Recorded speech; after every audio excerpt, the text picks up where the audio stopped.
Hello दोस्तों, आज की इस कहानी में आप सभी का स्वागत है। दोस्तों, मेरे पति के गुजरने के बाद मैं और मेरा बेटा ही थे और वह दोनों जवान हो गए थे। दोस्तों, मेरा नाम राधिका है और मेरी उम्र 40 साल है और मेरे पति की मृत्यु हो चुकी है। मेरा एक बेटा और एक बेटी है। बेटा 22 साल का है और बेटी 19 साल की है। मेरे पति के जाने के बाद घर में हम 3 लोग ही रहते हैं। मेरे बेटे का नाम राधे है और बेटी का नाम मीरा है। हम लोग बिहार के रहने वाले हैं, मगर इस समय हम लोग महाराष्ट्र के पुणे में रहते हैं। मेरे पति के जॉब के कारण हम लोग बिहार से महाराष्ट्र आ गए थे। तब से हम यहीं पर रह रहे हैं। यहाँ शहर में आने के बाद मेरे पति ने शराब पीना शुरू कर दिया था। उसके बाद वह सारे पैसे को शराब में ही उड़ाने लगे थे। इससे उनकी तबीयत खराब होने लगी और उनके इलाज में काफ़ी पैसे लगे, जिससे हमारे गांव की सारी खेती बिक गई। मेरे पति सुबह शाम शराब पीते रहते थे। शराब की लत के कारण एक भी पैसा नहीं बचता था। हमारे पास से सब कुछ गंवाने के बाद भी मैं उनको नहीं बचा पाई। अपने घर की इस हालत के लिए मैं अपने पति को ही जिम्मेदार मानती हूँ। अगर हमारे गांव के खेत न बिके होते तो मैं अपना गुजर बसर गांव के खेतों के सहारे कर लेती। पति की मौत के बाद किसी तरह से मैंने बेटे को ग्रेजुएशन करवाई और उसने मोटर पार्ट्स का काम सीख लिया। उसको 25,000 सैलरी मिलने लगी और वह मुंबई में अपने दोस्त के पास रहकर काम कर रहा था और वह हम लोगों को पैसे भेज दिया करता था। इससे हमारा गुजर भी अच्छा से चलने लगा। अब मेरी बेटी भी पढ़ाई कर रही थी और पैसा उसी के अकाउंट में आता था। 2 साल के बाद जब वह घर आया तो अब राधे जवान होकर एकदम से मर्द बन चुका था। मैं उसको देखकर बहुत खुश हुई कि मेरा बेटा इतना बड़ा हो गया है। फिर मैं सोच रही थी कि उसकी शादी कर दूं। फिर कुछ महीने के बाद मैंने राधे से शादी की बात की तो वह बोला कि पहले घर बनवाना है, उसके बाद मैं शादी कर लूँगा। इसी बीच कुछ ऐसा हो गया था जो मुझे बहुत परेशान करने लगा था। मुझे इस बात के बारे में बाद में पता चला और वह राधे ने मुझे बताया था। बात ऐसा हुई कि एक दिन राधे घर में सो रहा था और रात के 11 बजे थे और उसको बाथरूम जाना था। तो वह उठा और उसे कुछ आहट सुनाई दी। उसने पीछे वाले गाय के तबेले में जाकर देखा तो मीरा एक लड़के के साथ बातों में लगी हुई थी। उसने मीरा को एक थप्पड़ मारा और उसको वहां से अंदर लेकर गया। उस समय राधे ने मीरा को डांटा और कहा, इतनी मेहनत करके मैं पैसा जमा करके तुमको पढ़ा रहा हूँ और तुम यह सब कर रही हो। मीरा चुपचाप खड़ी होकर सब कुछ सुन रही थी। डांटते हुए राधे की नज़र मीरा को देख रही थी। पता नहीं देखते देखते उसके मन में कुछ अजीब विचार आने लगे। वह मीरा को अजीब नज़रों से घूरने लगा। फिर वह उसको समझाने के लिए अंदर लेकर गया और उसको बिठाकर समझाने लगा, लेकिन उसकी नज़र उसके ऊपर से हट नहीं रही थी। धीरे धीरे उसका मन अपनी बहन के लिए करने लगा। उसने मीरा से कहा, मैं तुम्हारे लिए यह सब कर रहा हूँ। वह बोला, तुम जो कहोगी वह मैं करने के लिए तैयार हूँ। अगर तुम्हें यह सब करना है तो मेरे साथ कर लो, क्योंकि घर की इज्जत को इस तरह से क्यों बाजार में बेच रही हो। मीरा राधे को और हैरानी से देखने लगी। तभी राधे ने मीरा के हाथ में 2,000 रुपये रख दिए। छोटी उम्र में इतने सारे पैसे देखकर मीरा की आंखें खुली की खुली रह गई। राधे बोला, यह बात तुम्हारे और मेरे बीच में ही रहेगी। और मीरा ने हाँ में गर्दन हिला दी। फिर धीरे धीरे मीरा भी 20 साल की होने लगी थी, इसलिए उसको कुछ ज़्यादा पता नहीं था।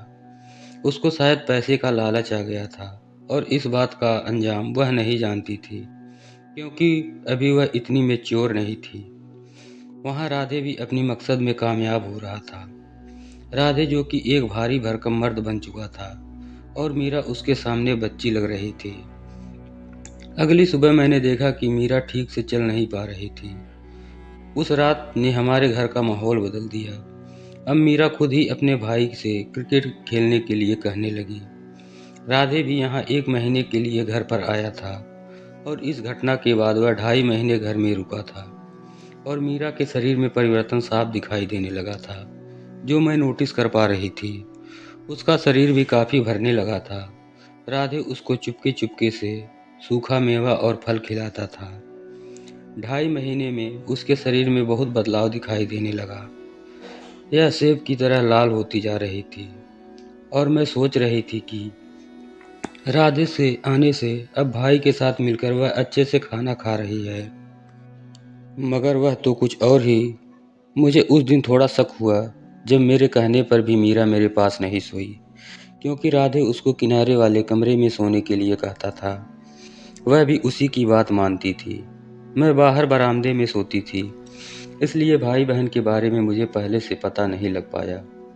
छुट्टियां बीत जाने के बाद राधे दोबारा पुणे चला गया, मगर काफ़ी कुछ बदल गया था। उसने मीरा को एक मोबाइल लेकर दिया। वह दिन भर फ़ोन पर ही बातें करती रहती थी। मैं सुनने की कोशिश की, लेकिन वह धीमे बात किया करती थी। मुझे पता नहीं लग पा रहा था कि वह किससे और क्या बात कर रही हो ना हो वह अपने भाई से ही बात करती होगी। उसके बाद राधे और मीरा दोनों ने मिलकर पुणे जाने का प्लान बना लिया। जब वह दोनों साथ जाने की बात कही तो मैं बोली, मैं यहाँ घर में अकेली कैसे रहूँगी? वैसे भी इसकी पढ़ाई लिखाई के दिन हैं, जो अधूरी रह जाएगी। वह बोला, माँ, इसको केवल खाना बनाने के लिए साथ ले जाना चाहता हूँ। मुझे वहाँ जॉब करने में और खाना बनाने में दिक्कत होती है। इसकी पढ़ाई यहीं पर चलती रहेगी और ट्यूशन वहाँ कर लेगी और यहाँ पर आकर एग्ज़ाम दे दिया करेगी। जब मैं नहीं मानी तो राधे ने कहा, माँ, तुम भी साथ चलो। कुछ दिन हम लोगों के साथ वहाँ पर रह लेना। उसके बाद फिर तुम चाहो तो आ जाना, नहीं तो वहीं पर रह लेना। अगर नहीं चाहो तो यहाँ घर पर वापस आ जाना। मैं उन दोनों की जिद के सामने मान गई और हम तीनों माँ बेटी पुणे चले गए। वहाँ पर जो घटना हुई वह भी शायद किसी के साथ नहीं हुई होगी। वहाँ पर जाने के बाद जिस घर में हम रहने वाले थे, उसमें एक कमरा नीचे था और उसके ऊपर सीमेंट का छप्पर था। साथ में ही लोहे की सीढ़ी लगी हुई थी। ऊपर से दूसरा वार्ड बना हुआ था, मगर वह ऐसा था कि वहाँ पर सीधे खड़े होकर नहीं चला जा सकता था। उसकी ऊंचाई बहुत कम थी। मैंने वह घर देखकर कहा, बेटा, यहाँ तो नीचे एक ही कमरा है।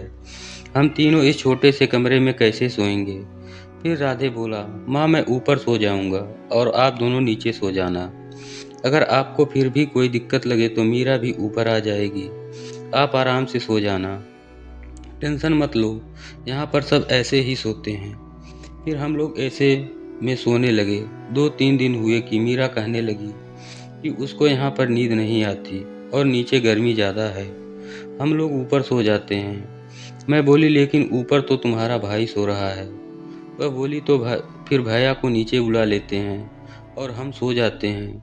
मैंने कहा, अगर आपको उसको यहाँ पर नींद नहीं आई तो वह अगले दिन ड्यूटी पर कैसे जाएगा?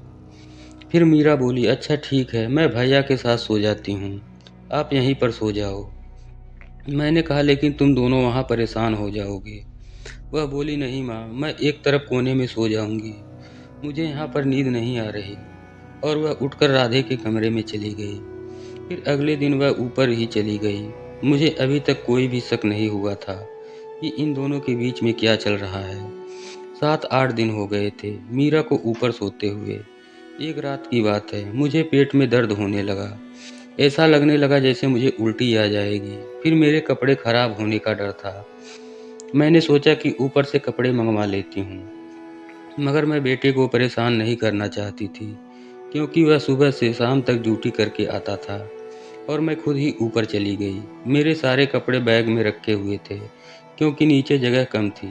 नीचे किचन और बाथरूम था, इसलिए कपड़ों के बैग सारे ऊपर ही रख दिए थे। मैं सीढ़ियों से ऊपर जा ही रही थी तो वहाँ अंदर का नज़ारा देखकर मैं सन्न रह गई।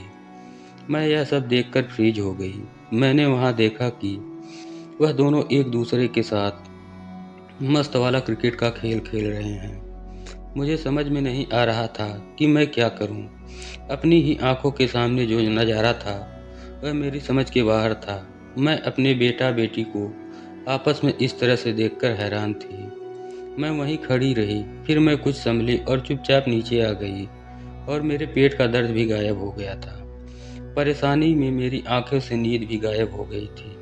और अपने पति के बारे में सोचने लगी कि यदि वह आज होते तो मेरे घर में यह पाप ना होता। उसके बाद दोस्तों मैं बिना कुछ सोचे समझे 1 महीने के अंदर ही मीरा की शादी कर डाली और आगे यह पाप होने से बचा लिया। तो दोस्तों कहानी अच्छी लगी हो तो चैनल को सब्सक्राइब जरूर कर दें। मिलते हैं अगली कहानी में, तब तक के लिए लव यू।